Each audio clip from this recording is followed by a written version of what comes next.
pessoa me perguntou assim: pastor, por que vocês não acreditam, né, nos santos, né, os santos da Igreja Católica? Eu falei: não, irmão, está errado, eu acredito.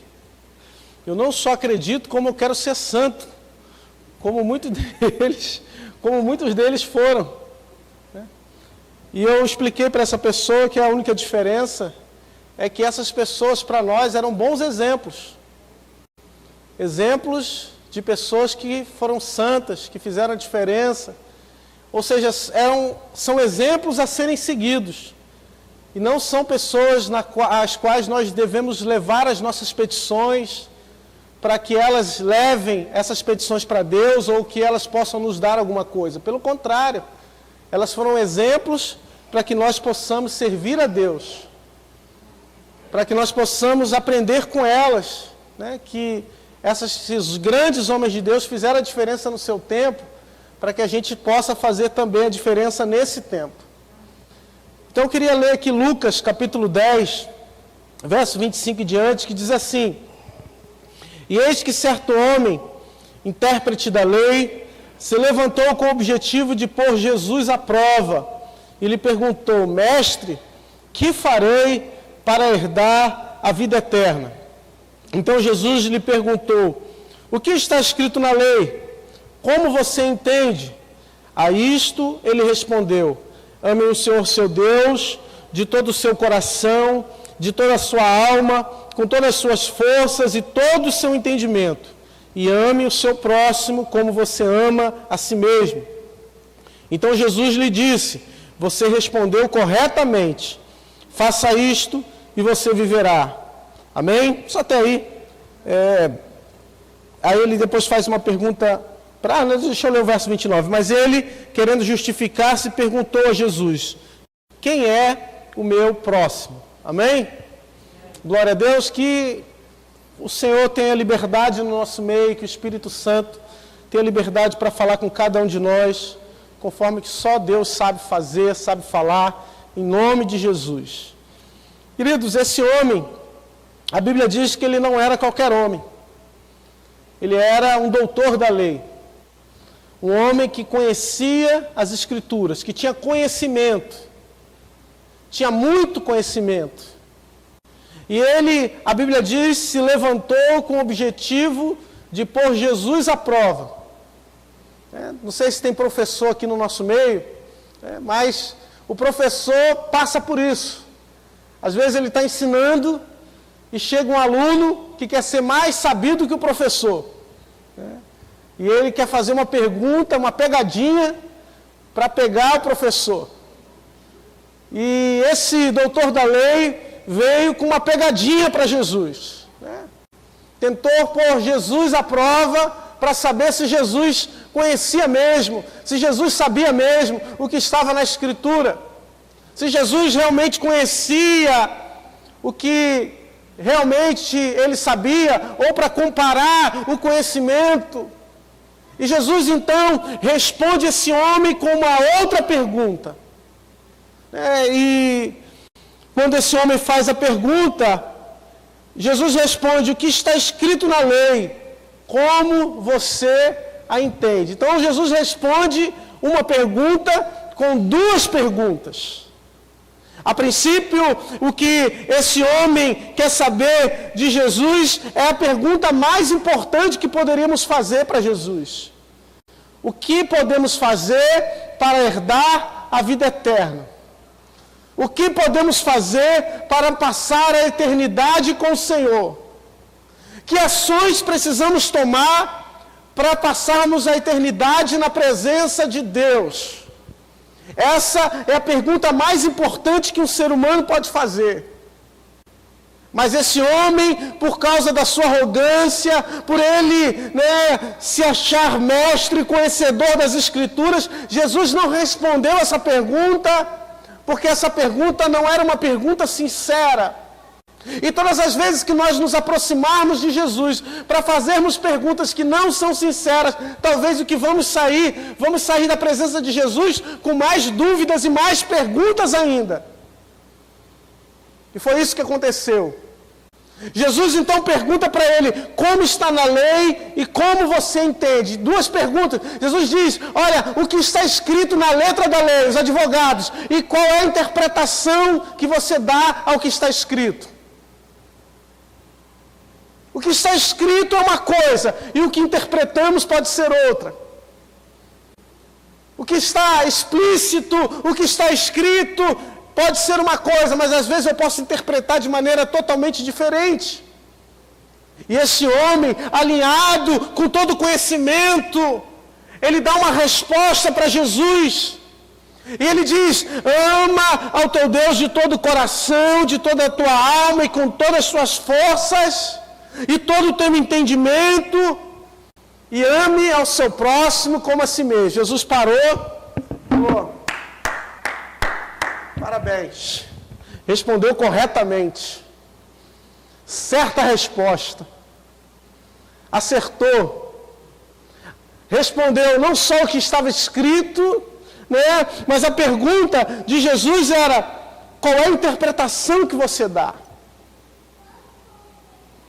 E queridos, sabemos que precisamos amar a Deus, sabemos que precisamos amar o nosso próximo, sabemos o que é correto, o que agrada o coração de Deus, mas o que Deus quer nos dizer, o que Deus quer falar conosco é que o entendimento, o conhecimento, a inteligência, por mais importante que seja conhecermos a lei, a letra, a palavra, mais importante é vivermos. Mais importante ainda é colocarmos em prática aquilo que a palavra de Deus nos ensina. É colocarmos em prática na nossa vida aquilo que Deus revela na palavra de Deus para cada um de nós. Porque somente sermos conhecedores não nos leva para a vida eterna. Somente conhecermos a letra não é capaz de nos levar ao lugar que Deus deseja. Perceba que a resposta desse homem fala de coisas práticas. Amar a Deus, o amor a Deus não pode ser passivo. O teu amor a Deus não pode ser somente verbalizado, com palavras. Ah, eu amo a Deus. Eu amo a Deus.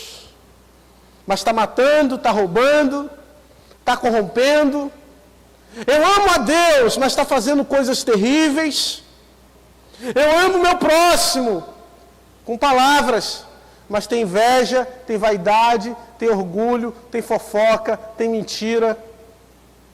Então, o Senhor está falando, existe uma coisa, nós podemos estar na casa de Deus, na presença de Deus, no altar de Deus, falando uma coisa e vivendo outra. Nós podemos estar falando ou verbalizando uma coisa, mas na prática estarmos com uma vida totalmente diferente daquela que falamos. Daquela que até levantamos a nossa mão e dizemos e acreditamos e às vezes até louvamos na casa do Senhor. O Senhor está nos alertando e alertando esse homem com relação a isso. E Jesus disse, olha, você respondeu certo. E agora vem a parte difícil, irmãos. Porque responder a pergunta era fácil. Mas Jesus disse para ele, agora faça isso e você viverá. Faça isso e você vai ter a vida eterna. Coloque em prática aquilo que você sabe e você vai alcançar um lugar em Deus. E às vezes, irmãos, nós estamos batendo a cabeça com teorias, com conhecimentos, com estudos e doutrinas, enquanto o Senhor está falando, faça isso. Ame teu Deus de todo o teu coração, ame o teu próximo como a si mesmo. Mas esse homem não deixou barato. Ele era doutor da lei, ele conhecia as Escrituras, ele conhecia os detalhes, as minúcias. E ele então entrou numa questão muito mais profunda com Jesus, porque ele perguntou, talvez agora de forma sincera, querendo até mesmo se justificar, para entender se ele realmente estava servindo a Deus. Ele responde e pergunta para Jesus, mas quem é o meu próximo? quem é o meu próximo? Porque nós somos tentados, irmãos, a achar que o nosso próximo é só, talvez, quem esteja sentado do nosso lado na igreja. Somos tentados a achar que o nosso próximo é somente aqueles que têm a mesma fé que nós temos. Somos tentados a achar que nosso próximo é aquele que pensa de maneira semelhante à nossa. Tentamos a pensar isso. Achar que o nosso próximo era só quem ia para o templo adorar a Deus, servir a Deus. Jesus então responde a pergunta desse homem agora com uma parábola. Ou melhor, com uma história. E ele conta para esse homem a história do bom samaritano. E a história que você conhece do bom samaritano que saía de Jerusalém e ia para Jericó, de repente ele cai nas mãos dos salteadores e aqueles homens batem, humilham aquele homem, tomam os seus bens e deixam ele caído no chão, perto de morrer. De repente, passa aquele que era responsável por apresentar diante de Deus os sacrifícios, o sacerdote. Aquele homem que era acostumado a entrar na presença de Deus para oferecer sacrifícios pelo pecado. E a Bíblia diz que ele passa ao largo, passa distante do homem que estava caído, do samaritano. Os samaritanos eram outra nacionalidade, os samaritanos eram hostilizados, os samaritanos tinham divergências na fé. O que Deus está falando com você, meu querido, é que o teu próximo está mais próximo do que você imagina. Que o teu próximo não necessariamente é quem você ama. Não necessariamente é quem é da sua família, quem é da sua casa, os seus filhos, a sua esposa, o seu marido. Esse homem de outra nacionalidade caído, de repente ele passa, aquele homem que estava acostumado aos sacrifícios, a entrar na presença de Deus com sacrifícios, passa ao largo. Às vezes podemos estar acostumados ao santo lugar, acostumados a entrar na presença de Deus, a orar, a clamar a Deus, a ouvir Deus falar conosco, a termos experiências com Deus, mas isso não substitui estar com o próximo. Aquilo que Deus revela a você, aquilo que Deus fala ao teu coração, as revelações que o Espírito Santo te dá, você é batizado com o Espírito Santo, Deus fala contigo, amém. Mas não substitui o cuidado com o próximo. Isso é mais sério do que a gente imagina. Porque aqui, a pergunta era sobre quem iria para a vida eterna. Em outras palavras, se deixarmos o cuidado do nosso próximo, podemos não entrar na vida eterna. Podemos ser sacerdotes, podemos estar até no santo lugar, mas podemos não estar lá. Podemos não desfrutar daquilo que Deus tem preparado para nós. Oh, Jesus! De repente, Jesus diz que surge um levita. Aquele que estava acostumado a tratar ou a trabalhar na casa de Deus, a cuidar das coisas santas. Aquele que fazia parte de um ministério, aquele que tinha um cargo, aquele que fazia parte de um esquema de adoração em que ele tinha o horário certo para oferecer para Deus os pães, ou fazer a troca dos pães da proposição, aquele que tinha responsabilidades na casa de Deus, também não ajudou aquele homem. Sabe, o teu serviço a Deus não substitui o teu amor. Trabalhar na casa de Deus, estar no culto de manhã, tocar no ministério, fazer parte de algum grupo na igreja, de algum trabalho, dar quentinha na rua, nada disso vai substituir o teu amor a Deus. Nada disso é capaz de substituir o amor ao próximo, porque podemos estar simplesmente fazendo porque estamos inseridos no grupo. Já viu como o nosso comportamento muda quando nós fazemos parte de um grupo? Tem gente que sozinho é uma benção você conversar com ele. Igual criança. Tem criança que sozinha é uma maravilha. A criança se comporta de forma exemplar. Coloca mais um do lado dele. Coloca mais uma criança do lado dela. A irmã sabe que a irmã tem 3, 4 agora, perdão. De repente, o comportamento começa a mudar. A coletividade nos influencia. Fazermos parte do grupo pode nos influenciar as nossas emoções, as nossas palavras. E é por isso que muitos jovens hoje até se afastam de Deus, porque querem fazer parte do grupo, querem fazer parte da turma. E a turma influencia, a galera influencia na forma de pensar, porque eu não vou pensar de forma diferente do grupo. Porque pensar diferente significa bater de frente. Significa não se adequar àquele grupo, você pode ser excluído. O levita passou, ele estava servindo a Deus no templo, cuidando das coisas de Deus, mas não cuidou do próximo.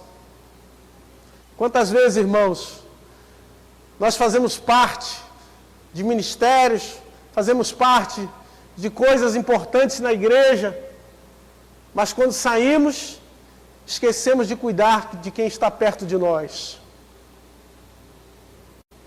Talvez a resposta que esse homem esperasse fosse uma resposta objetiva.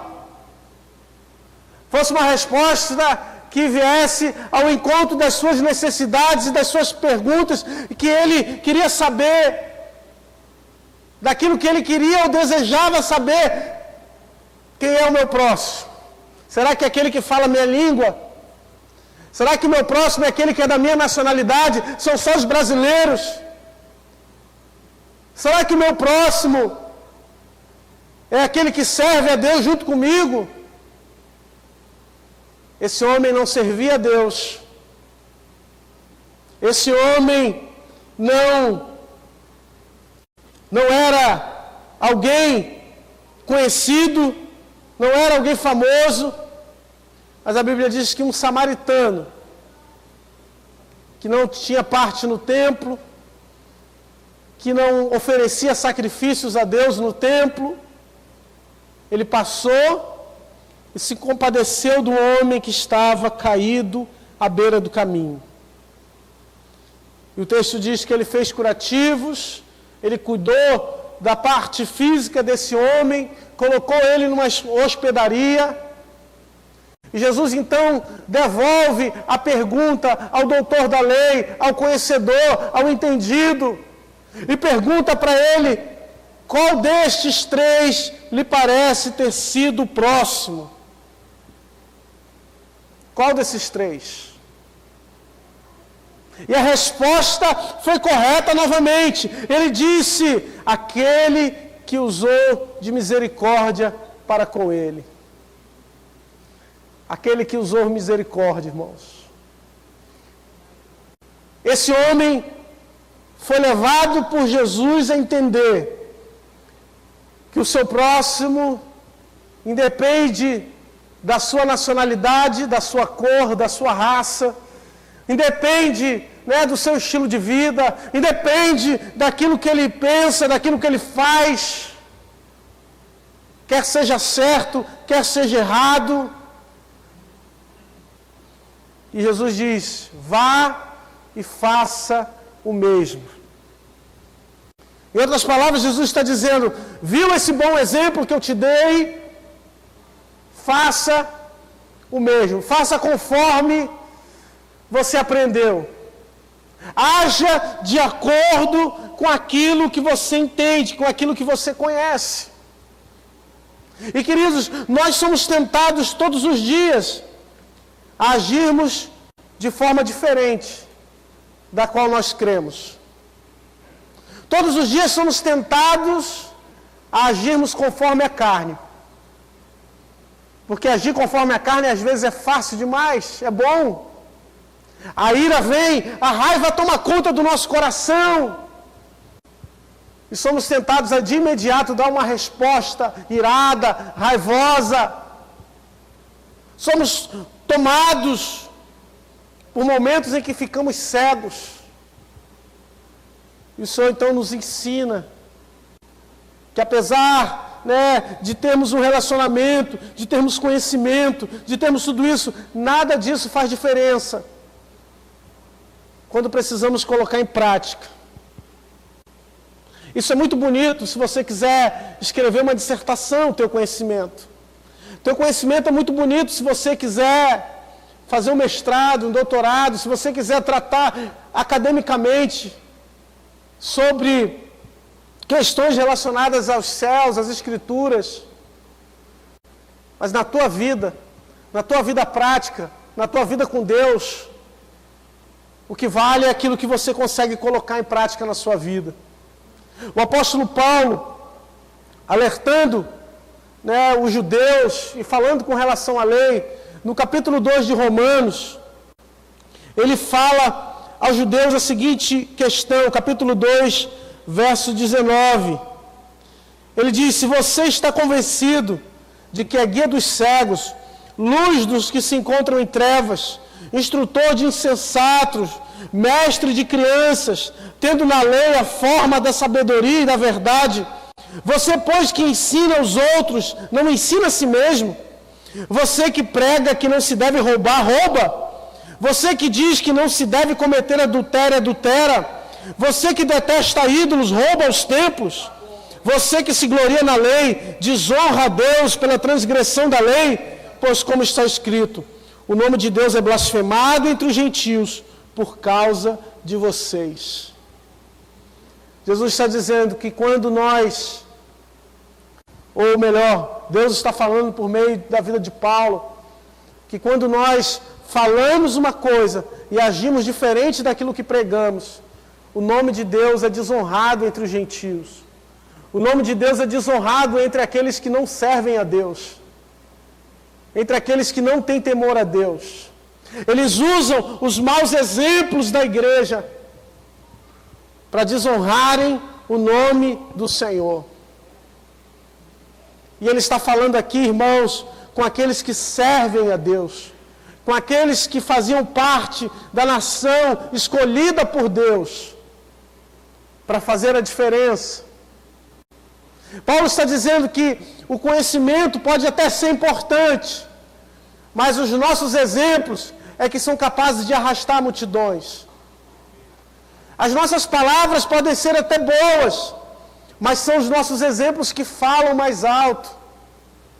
Hoje de manhã, eu falava com os irmãos sobre um vídeo que eu assisti essa semana, de um pai e um garoto, o pai capinando na roça, num canteiro assim do quintal, e o garoto também com a enxada, e o pai fazia o movimento de que estava capinando, e o garotinho do lado fazia a mesma coisa.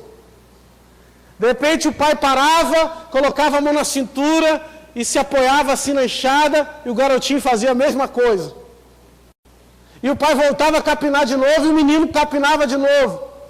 De repente o pai parou e botou a mão assim em cima da enxada, e o garotinho também parou e ficou na mesma posição.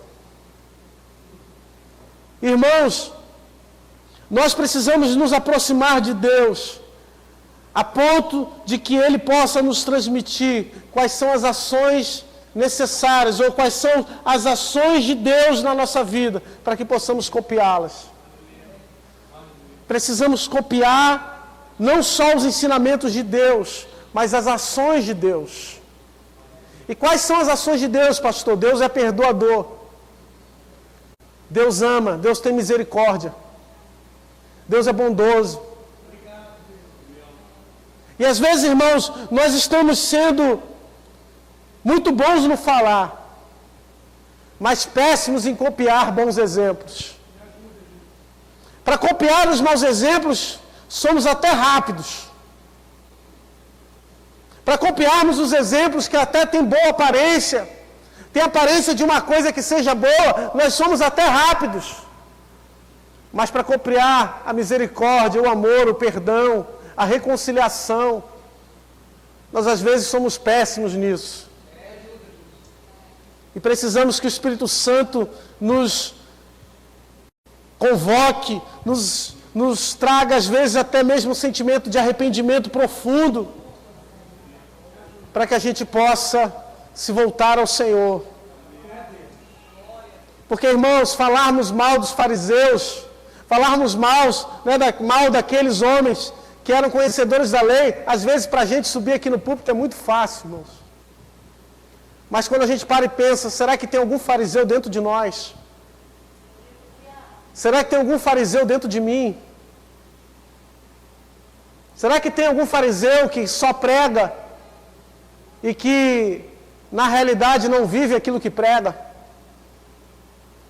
E quando nós olhamos para a nossa vida, nós vamos ver que existe um fariseuzinho escondido lá dentro, que precisa ser tirado, que precisa ser trabalhado, que precisamos nos arrepender. Quando nós olhamos para a nossa vida, nós vamos ver que tem situações que nós somos bons para falar, mas somos péssimos para fazer. E que o Senhor disse, e o conselho que Jesus dá para aquele homem é: faça isto. Ame a Deus de todo o teu coração. E ame o teu próximo como a ti mesmo. Amar o próximo como a si mesmo, irmãos. Sabe? Você toma banho, você cuida do seu corpo. Você passa perfume. Você se alimenta bem, ou pelo menos procura quando dá. Você tenta dormir 8 horas por dia. Você tenta se cuidar, irmão. Naquilo que você conhece, nem sempre você consegue. E o que o Senhor está falando é exatamente isso, irmão. Se a gente não consegue, às vezes, nem cuidar de nós mesmos, como é que nós vamos cuidar da vida do outro? E cuidar da vida do outro não é fazer fofoca. Cuidar da vida do outro é se preocupar, assim como a gente se preocupa conosco. Assim como a gente se preocupa com os nossos interesses. Porque nós temos interesses, amém? Assim como a gente se preocupa com as nossas coisas. Tem gente que se preocupa demais com as suas coisas. Emprestou uma coisa, não devolveu no prazo. Ah, Jesus, só misericórdia. Então precisamos amar. Precisamos entender que existe um plano e um projeto de Deus para nós. E que essa palavra de Deus, esse homem que conhecia a palavra de Deus, que conhecia as Escrituras, que era entendido das Escrituras, ele podia até conhecer a letra, mas ele não conhecia aquilo que o Espírito de Deus poderia fazer por meio da letra. Eu, a partir da semana que vem, quero falar sobre as armas espirituais. E uma dessas armas é a espada do Espírito, que é a palavra de Deus. Irmãos, a palavra de Deus é espada. Espada é arma de guerra. Espada é para guerrear. A espada não é para massagear o nosso ego. A espada não é para satisfazer as nossas vontades. A espada é para nos confrontar. A espada é para mostrar, para refletir, quando olharmos para essa espada, para refletir a nossa imagem, mostrar quem realmente somos. Porque só a palavra de Deus pode fazer isso. Pode penetrar em lugares do teu coração que você não imagina. O que Jesus estava apresentando a esse homem era a palavra viva. Era a palavra que muda, era a palavra que transforma. É a palavra que nos chama a ação para mudar. Para e pensa na tua vida, irmãos. O que você precisa mudar, o que você precisa transformar, para que você possa fazer aquilo que agrada a Deus. Será que 24 horas do dia, nessas 24 horas do seu dia, quantas vezes você fala o nome de Deus em vão, esconjura, Quantas vezes, né, passa no teu coração pensamentos pecaminosos?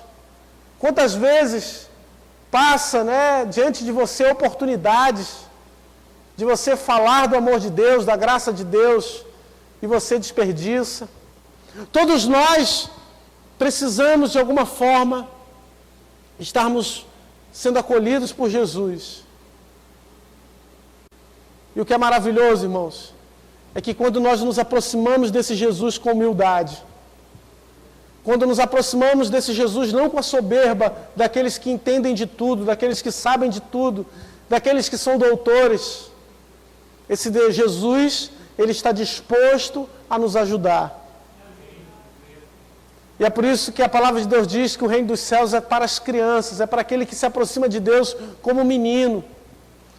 Igual o exemplo que eu dei da criança que copiava o pai. Quando nós nos aproximamos de Jesus como meninos, nós estamos dispostos a aprender. E Jesus, com certeza, está disposto a ensinar. Jesus, com certeza, está disposto a te fazer alguém melhor, a trabalhar no teu caráter, na tua vida, para que você seja semelhante a Ele. Por isso que todos os dias precisamos falar com Deus e dizer: Senhor, joga por terra na minha vida todo o orgulho, toda a vaidade, toda a altivez. Joga por terra na minha vida tudo aquilo que eu coloco como casca para afastar as pessoas. Porque o Senhor é o Deus que conhece o coração. E talvez por fora você seja alguém imbatível. Alguém, né, que por fora as pessoas olhem e digam: nossa, ele é impenetrável, é uma pedra. Mas Deus sabe o que se passa no coração de cada um. Será que você pode dizer isso para a pessoa que está do seu lado? Diga: Deus sabe, irmão, o que passa no teu coração. Deus sabe o que se passa no nosso coração. Vem cá, Pablo. Irmãos, e se Deus conhece o nosso coração, se Deus sabe o que se passa no coração de cada um de nós, né? Se temos o entendimento de que, se nos aproximarmos de Deus, esse Deus se aproxima de nós, o que estamos esperando para vivermos uma transformação na nossa vida? O que é que nós estamos esperando para viver um milagre na nossa vida? A quem nós estamos aguardando para colocar em prática tudo aquilo que Deus separou para nós, aquilo que Deus preparou para nós? É maravilhoso, é grande, é tremendo.